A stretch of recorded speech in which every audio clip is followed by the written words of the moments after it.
Okay, ji, Bismillah Rahman Rahim. So next we are going to discuss examination of abdomen.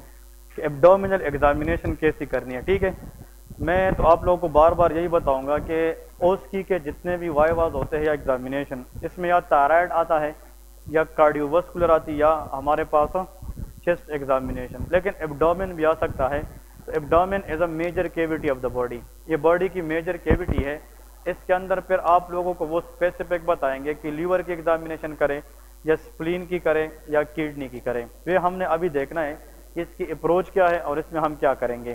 تو examination of the ایبڈومن کے اندر آپ لوگوں کو comments دیا جا سکتا ہے کہ you can examine the proper liver. Liver کے ساتھ نیکسٹ وہ بتا سکتے ہیں کہ اسپلین کی پالپیشن کریں، اور اسپلین کے بعد یاد رکھیں دیر از کڈنی، کڈنی کی پالپیشن کرنی ہے. ٹھیک ہے جی. تو یہ تین چیزیں ہیں جو ایبڈومن کے اندر بہت جگہوں پہ وہ ایگزامینر آپ لوگوں سے پوچھے گا. ٹھیک ہے، these are the 3 areas. One is liver, another is spleen، next is kidney. اب ایک تو اسپیسیفک ہے، کبھی کبھار ان تینوں کا نام نہیں بتاتے. سر آپ لوگوں کو بتائے گا جرنل ایگزامینیشن، جرنل. تو جرنل کے اندر یہ تینوں آتے ہیں. ٹھیک ہے، اگر آپ لوگوں کو یہ کامنٹ مل گیا examination of the abdomen regarding general exam, اس کا مطلب یہ ہے کہ اس کے اندر جتنی بھی چیزیں ہیں اس کو ہم نے دیکھنا ہے.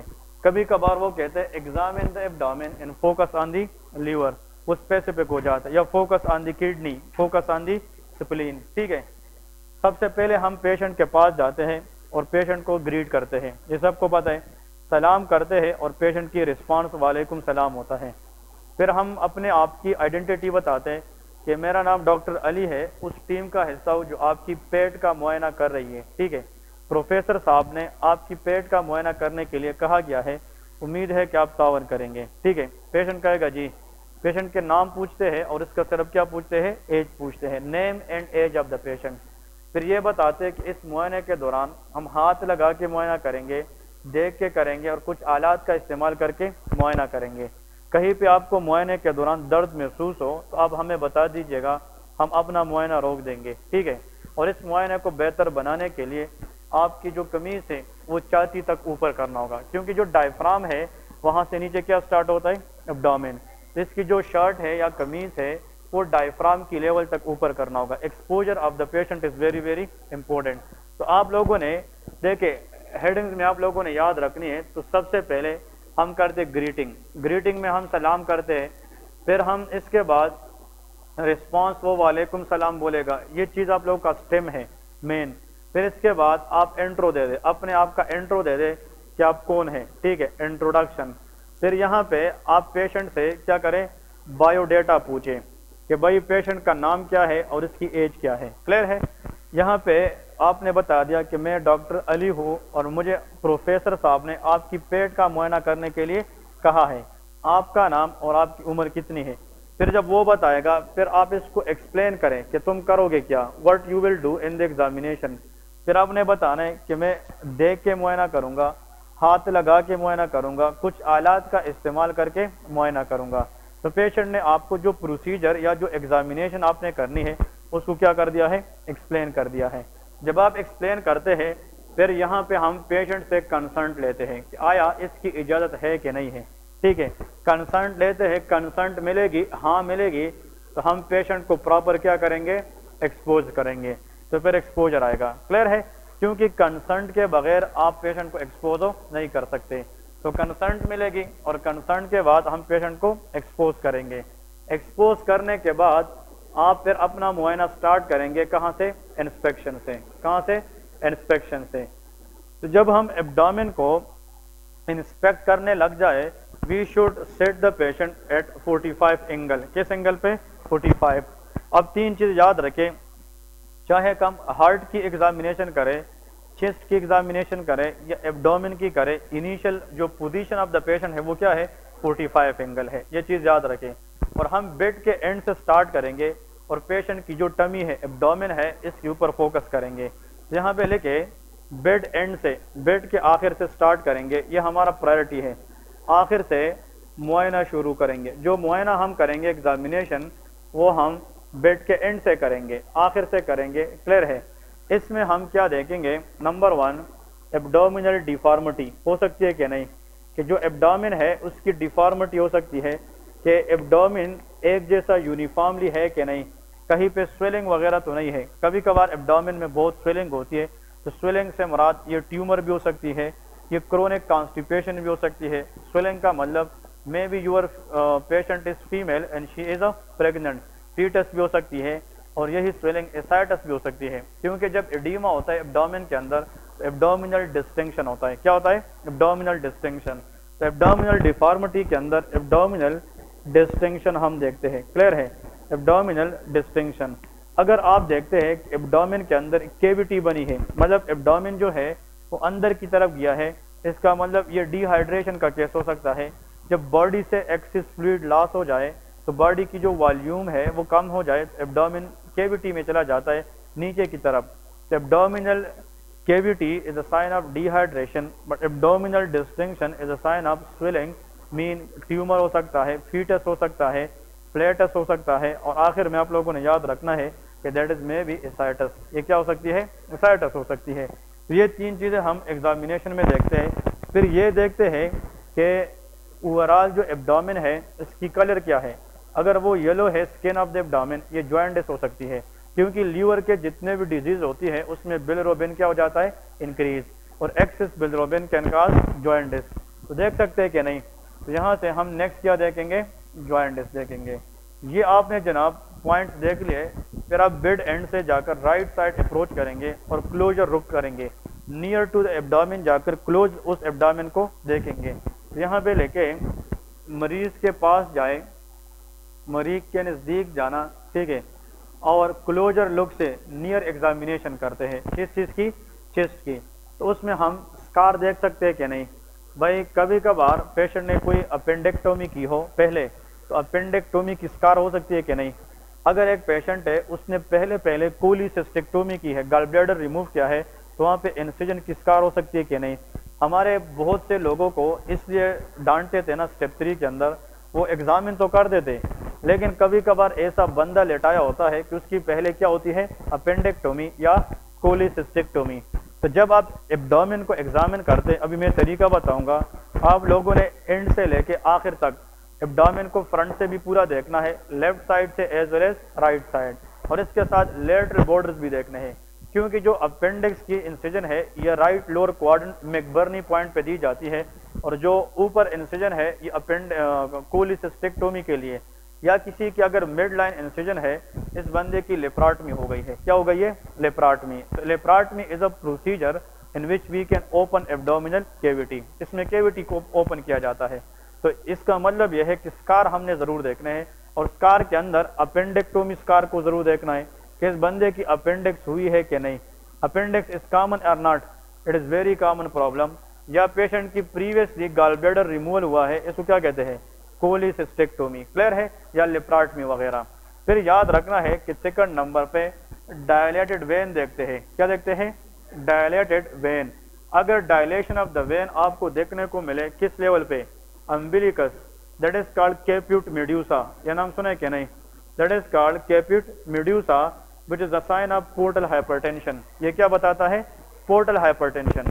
پورٹل ہائپرٹینشن یہ سیروسس آف لیور پیشنٹ میں یا کرونک لیور ڈیزیز پیشنٹ میں جب لیور ڈیمیج ہو جائے وہ پورٹل وین سے بلڈ نہیں لے گا، تو بیک پریشر کی وجہ سے پیری امبلیکل وین کیا ہو جاتی ہے؟ Dilate. And that visible dilation is known as caput medusa. Caput medusa کے کچھ پکچر ہے وہ ہم یہاں پہ سسٹم میں 1-2 دن بعد پلے کریں گے کہ کیپیوٹ میڈیوسا کے پیشنٹ کس طرح آتے ہیں.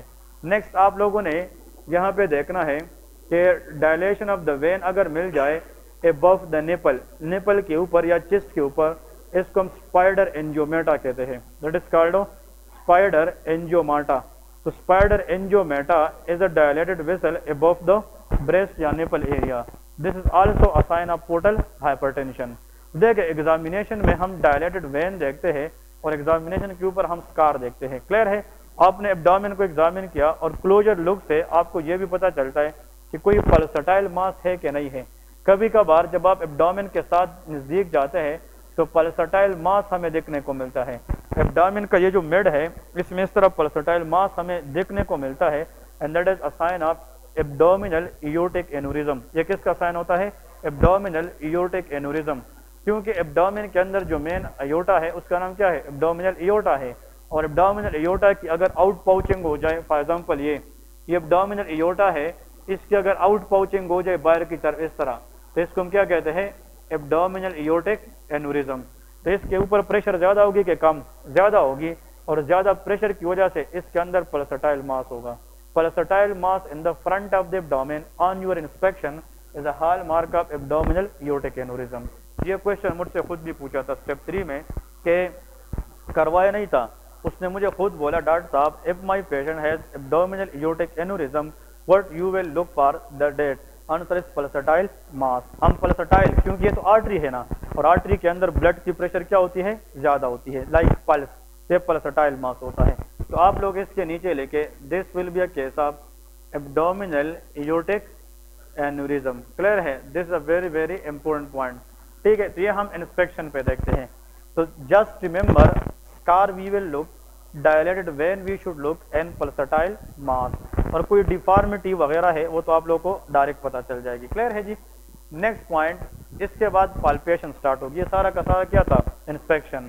انسپیکشن آپ نے کر لی، اس کے بعد آپ ہاتھ لگا کے پیشنٹ کی کیا کریں گے؟ انسپیکشن. یہ تو ایبڈومن کی ہے، لیکن بینگ اے گڈ اسٹوڈنٹ آپ پیشنٹ کو کہے کہ اپنا ہاتھ دکھائے. وہ ہاتھ دکھائے گا تو نیل میں اگر فار ایگزامپل اس طرح اسپون شیپڈ ہے، یہ کیا ہے؟ Koilonychia, that is iron deficiency anaemia. ایک ہوتا ہے پیرونیکیا. کیا ہوتا ہے؟ Paronychia, it is a sign of liver disease. یہ کس کے اندر ہوتا ہے؟ لیور ڈیزیز میں. اس میں جو نیل ہے وہ بریٹل بن جاتی ہے اور ایزیلی ٹوٹ جاتی ہے، بالکل وائٹش ہو جاتی ہے. کبھی کبھار اس نیل کے اوپر ہمیں نیل بیڈ ہیموریجز نظر آتی ہے، وہ انفیکٹو انڈوکارڈائٹس میں ہوتا ہے. کبھی کبھار نیل کے اوپر ہمیں ٹرانسورس لائن نظر آتی ہے، اس کو میز لائن کہتے ہیں. میز line is a hallmark of arsenic poisoning. یہ کس کے اندر ہوتا ہے؟ Arsenic poisoning. تو نیل کے ذریعے ہمیں اس طرح کی کچھ کنڈیشن، اگر نیل یلو ہے، زرد ہے، بالکل یلو ہے، اور اس کی شیپ بھی ڈیفارم ہے، تو پھر یہ فنگل انفیکشن ہے. یہ کیا ہے؟ فنگل انفیکشن ہے. یہ ساری چیزیں آپ سے وہ پوچھیں گے نا، اتنا ٹائم ہوتا ہے، لیکن آپ لوگوں کی بیک اپ پہ نالج ہونا چاہیے کہ نیل میں آپ کیا دیکھ رہے ہیں. پھر اس کو کہتے ہیں کہ اپنے ہاتھ کو الٹا کریں. الٹا کرے گا، اگر یہ پام بہت زیادہ ریڈ ہے، اس کو کہتے ہیں پالمر ایریتیما. تو پالمر ایریتیما بھی لیور ڈیزیز کے اندر ہوتا ہے. کلیئر ہے؟ پھر آپ پیشنٹ کو کہتے ہیں کہ اپنے ہاتھ ایسے کرے اور ایکسٹینڈ کرے. اگر وہ ایکسٹینڈ کرے گا اور وہ دوبارہ کیا ہوگا؟ نیچے. اس کو ایسٹیریکسس کہتے ہیں. یہ کاربن ڈائی آکسائڈ ریٹینشن بتاتا ہے، اور یہ امونیا کی ہائی لیول، یہ بھی لیور ڈیزیز ہے، کیونکہ ammonia should convert into urea by the help of liver. اگر امونیا کنورٹ نہ ہو جائے یوریا میں، تو ammonia can cross blood brain barrier and damage the brain. اس کو ہیپیٹک انسیفیلوپیتھی کہتے ہیں. تو ہم ایسٹیریکسس دیکھ سکتے ہیں. تو آپ لوگوں نے یاد رکھنا ہے، ہاتھ میں نیلز کو دیکھنا ہے، اور پھر پالمر ایریتیما اور اس کے ساتھ ایسٹیریکسس کو بھی دیکھنا ہے. اگر ایبڈومن میں یہ کرے، چیسٹ میں یہ کرے، یہ سب میں مطلب یہ ہے ٹھیک ہے. نہ کرے تو اتنا امپورٹنٹ نہیں ہے. جو آپ کو ٹاسک ملا ہے آپ نے اس پہ فوکس کرنا ہے، and that is abdominal cavity. Clear ہے؟ پھر لکھے what is the palpation. Abdominal cavity کی پالپیشن کیا ہے. اب ہم نے یہ ساری سٹیپس تو کر لی. اس کے بعد ہم کیا کریں گے کہ ہم پیشنٹ کے پاس تو آلریڈی جا چکے ہیں. جب بھی ہم پالپیشن کریں گے تو ہم پیشنٹ کو ٹچ کرنے سے پہلے کنسنٹ لیں گے کہ نہیں. تو یہاں پہ لے کے palpation, this is touching the patient to look for different things in the abdomen. Palpation start کریں گے. یہاں پہ MCQs یاد رکھے کہ palpation should be always done in S pattern. یہ MCQs یاد رکھے. کس پیٹرن میں؟ ایس پیٹرن میں. اب وہ ہم جب پرفارم کریں گے آپ لوگ کو پتہ چلے گا کہ ایس پیٹرن کیا ہے. لیکن ایبڈومن کی پالپیشن ہمیشہ کس پیٹرن میں ہوتی ہے؟ ہاں جی، ایس پیٹرن. اگر فار ایگزامپل یہ جنرلائز انسپیکشن ہے، یہ جنرلائز مطلب پالپیشن ہے، اگر آپ پوری ایبڈومن کی جنرل پالپیشن کرتے ہیں تو ہم کون سا پیٹرن لیں گے؟ S pattern. پھر پالپیشن میں ایک ہوتا ہے سپرفیشل پالپیشن کریں گے. کیا چیز؟ سپرفیشل پالپیشن. اور اس کے بعد کیا کریں گے؟ ڈیپ پالپیشن کریں گے. کلیئر ہے؟ سپرفیشل پالپیشن مین آپ ہلکی سی ہاتھ رکھیں گے، اسکن کو زور نہیں دیں گے، ہلکی سی ہاتھ رکھیں گے تو اسکن کے اوپر سرفیس پہ اگر کوئی ٹیومر وغیرہ ہے وہ آپ پالپیٹ کر سکتے ہیں کہ نہیں. تو یہاں پہ superficial palpation help to identify what tumours. لیکن وہ ٹیومر جو سپرفیشل ہوتے ہیں، سب کوٹینیس ہوتے ہیں یا اسکن کے ساتھ ہوتے ہیں. بات سمجھ گئے کہ نہیں؟ پھر دوسری بات یاد رکھیں کہ جو ڈیپ پالپیشن ہے اس میں آپ تھوڑا سا زور دیں گے اور پیشنٹ کے جو ڈیپر ٹیومر ہے وہ بھی دیکھ سکتے ہیں، اور ڈیپ پالپیشن سے آپ آرٹری کے اندر پلس کو میئر کر سکتے ہیں. کیا میئر کرتے ہیں؟ پلس. تو پلسٹائل ماس وغیرہ دیکھ سکتے ہیں کہ نہیں؟ تو پلسٹائل ماس، آرٹری ڈیپر ہوتی ہے کہ سپرفیشل؟ ڈیپر ہوتی ہے. تو پلسٹائل ماس تو آرٹری کے اندر ہوتا ہے، یا تو اتنا تیز ہوتا ہے کہ ہمیں دیکھنے سے پتہ چلتا ہے، یا ہم ڈیپر پالپیشن کرتے ہیں. بات سمجھ گئے؟ تو سپرفیشل پالپیشن اینڈ ڈیپ پالپیشن. لیکن وہ بندہ پاس ہوگا ایگزام کے اندر کہ جب وہ پالپیشن کرے گا، چاہے چیسٹ کا ہو، چاہے تھائرائڈ کا ہو، چاہے ایبڈومن کا ہو، ایٹ دا سیم ٹائم وہ پیشنٹ کی فیس کو دیکھیں کہ آیا پیشنٹ کو کوئی ڈسکمفرٹ تو نہیں ہے. اگر فیشیل ایکسپریشن چینج ہوتے جا رہے، اس کا مطلب آپ پیشنٹ کو پین دے رہے، تو وہاں پہ پیشنٹ سے پوچھتے رہنا آپ کو کہیں پہ درد وغیرہ تو نہیں ہے. تو پالپیشن میں یاد رکھے، focus on the face of the patient, focus on face of patient. آپ پیشنٹ کی فیس پہ ضرور کیا کریں گے؟ فوکس کریں گے. It will make your passing ratio very high, کیونکہ یہ ایتھکس ہے، یہ پیشنٹ کی رسپیکٹ ہے. آپ ایسا نہیں کہ اپنے کام میں لگے رہے، پیشنٹ ادھر درد ہو رہا ہے وہ کچھ بتا نہیں سکتا. تو جب آپ پالپیٹ کرتے ہیں، you should look to the face of the patient, اور آپ اس سے آئیڈینٹیفائی کر سکتے ہیں کہ پیشنٹ کمفرٹ زون میں ہے کہ ڈسکمفرٹ زون میں ہے. بات سمجھ گئے کہ نہیں؟ یہ ہمارے پاس کیا چیز تھی؟ پالپیشن. پھر آپ لوگ کو بتاؤں گا کہ پالپیشن کے اندر اگر ہمیں پتا چلے کہ صرف کس کو پالپیٹ کرے، لیور کو، تو اس کا پھر اپنا حساب ہے. پھر اگر وہ ہمیں کہے کہ کس کو پالپیٹ کرے، سپلین کو، وہ ہم الگ کریں گے. اور یا وہ کہہ سکتے ہیں کہ کس کو پالپیٹ کرے، کڈنی. وہ پروسیجر یا وہ طریقہ جس پہ ہم کس کو پالپیٹ کریں، کڈنی، اس کو بیلوٹ پالپیشن کہتے ہیں، بیلوٹنگ میتھڈ. یہ یاد رکھیں، یہ بھی وائوا میں پوچھتے ہیں کہ which method is use to palpate the kidney. Answer is balloting method. اس کو کیا کہتے ہیں؟ Balloting method. تو بیلوٹنگ میتھڈ کیا ہے وہ بھی ہم ابھی پرفارم کریں گے. تو balloting method is use to palpate the kidney. ٹھیک ہے، اور یہ سمپل پالپیشن پہ ہوتی ہے. ٹھیک ہے، اس کے بعد پالپیشن ختم ہونے کے بعد آپ لوگ کی نیکسٹ پرائرٹی یہ ہے، پرکشن کریں گے. کیا کریں گے؟ پرکشن. پرکشن اس میں اتنا زیادہ امپورٹنٹ تو نہیں ہے، لیکن پھر بھی has a greater role in your examination. Chest اور اس میں پرکشن دونوں امپورٹنٹ ہے. ٹھیک ہے، تو پرکشن میں آپ لوگوں کو کل بتایا تھا، ایک فلیکسیمیٹر ہوتی ہے اور ایک فلیکسر ہوتی ہے. تو جو ہاتھ جو انگلی پہ مارتے وہ کیا ہے؟ ہاں جی، وہ فلیکسیمیٹر ہے، اور جس انگلی سے مارا جاتا ہے وہ کیا ہے؟ That is flexor. وہ کیا ہوتا ہے؟ فلیکسر ہوتا ہے. تو ہم لیور کی پرکشن الگ کریں گے. جو ایبڈومن ہے یہ ایک کیویٹی ہے جس میں ایئر ہوتا ہے، پھر ریزوننس نوٹ ہوتا ہے. کیوں سا؟ اگر آپ ادھر پالپیٹ کریں گے، پرکس اوپر جائیں گے، تو بارڈرز آف دا لیور تو نیچے ہے کہ نہیں؟ جب آپ اس بارڈر پہ پہنچتے ہیں اور آپ پرکس کرتے ہیں تو جو ڈلنس ہے وہ مطلب جو ریزوننس ہے وہ ڈل پہ کنورٹ ہو جائے گی. آپ ادھر سے سٹارٹ کریں گے، ادھر سے جب آپ لوگ کرو گے ایکسپوز پیشنٹ میں تو ریزوننس نوٹ ہوگا. جب آپ اوپر جائیں گے اور آواز چینج ہو جائے، اس کا مطلب یہاں پہ لیور کا کیا ہے؟ بارڈر ہے، لویسٹ بارڈر ہے. تو یہاں پہ ہم ایک مارک لگائیں گے. پھر سیکنڈ انٹرکاسٹل اسپیس سے سٹارٹ کریں گے اور نیچے جائیں گے. جب ڈل آ جائے گا نا تو یہ لیور کا کون سا بارڈر ہوگا؟ اپر. اس کے درمیان جتنا اسپیس ہوگا یہ لیور کی لوکیشن ہے. کلیئر ہے کہ نہیں؟ تو کہنے کا مطلب یہ ہے کہ we will percuss the liver as well as we will percuss the spleen. ہم سپلین کو دیکھتے ہیں کیونکہ کچھ ڈیزیز ایسی ہوتی ہے جس میں سپلین کا سائز کیا ہو جاتا ہے؟ بڑھ جاتا ہے. اس کو سپلینو میگیلی کہتے ہیں. تو سپلین کو بھی ہم انشاءاللہ پرکس کریں گے. کڈنی کی پرکشن امپورٹنٹ نہیں ہے، کڈنی کی پالپیشن امپورٹنٹ ہوتی ہے. کلیئر ہے کہ نہیں؟ تو سپلین اور لیور کو ہم پرکس کریں گے. اس کے بعد اسکلٹیشن کریں گے. 4 نمبر ہم کیا کریں گے؟ Auscultation. Any one in the whole class what is the role of auscultation in the abdomen? شاباش. ایبڈومن کے اندر اسکلٹیشن کیوں کرتے ہیں؟ Okay, to hear the bowel sound. Very good. ہم باؤل ساؤنڈ سنتے ہیں. ایک پوائنٹ تو یہ ہے، تو باؤل ساؤنڈس کو سننے کے لیے وی شوڈ اسکلٹیٹ. ٹھیک ہے، نیکسٹ. اوکے، اب فلوئڈ ہے تو سمجھ آئے گی. اب پیشنٹ ہیلدی ہے تو اس میں کیا رول ہے؟ ہیلدی پیشنٹ میں بتا رہا ہوں. ہاں بس باؤل ساؤنڈ. اوکے، ایوٹا ہے، اس کی کمپریشن ڈائلیٹیشن ہو سکتی ہے تو اس کی آواز چینج ہو سکتی ہے کہ نہیں؟ اور سب سے امپورٹنٹ رینل آرٹری ہے. رینل آرٹری جب سٹینوسس ہو جاتی ہے تو blood flow to the kidney کیا ہوگی؟ کم. تو اس میں جو فلو ہے وہ اب نارمل ہو جائے گی، اور اب normal flow is always produce sound. اس کو رینل بروئی کہتے ہیں. اس کو کیا کہتے ہیں؟ رینل بروئی. جس طرح کیروٹڈ بروئی ہم نے پڑھا تھا نا، اب normal sound in the artery is called bruit. اس میں ٹی سائلنٹ ہے.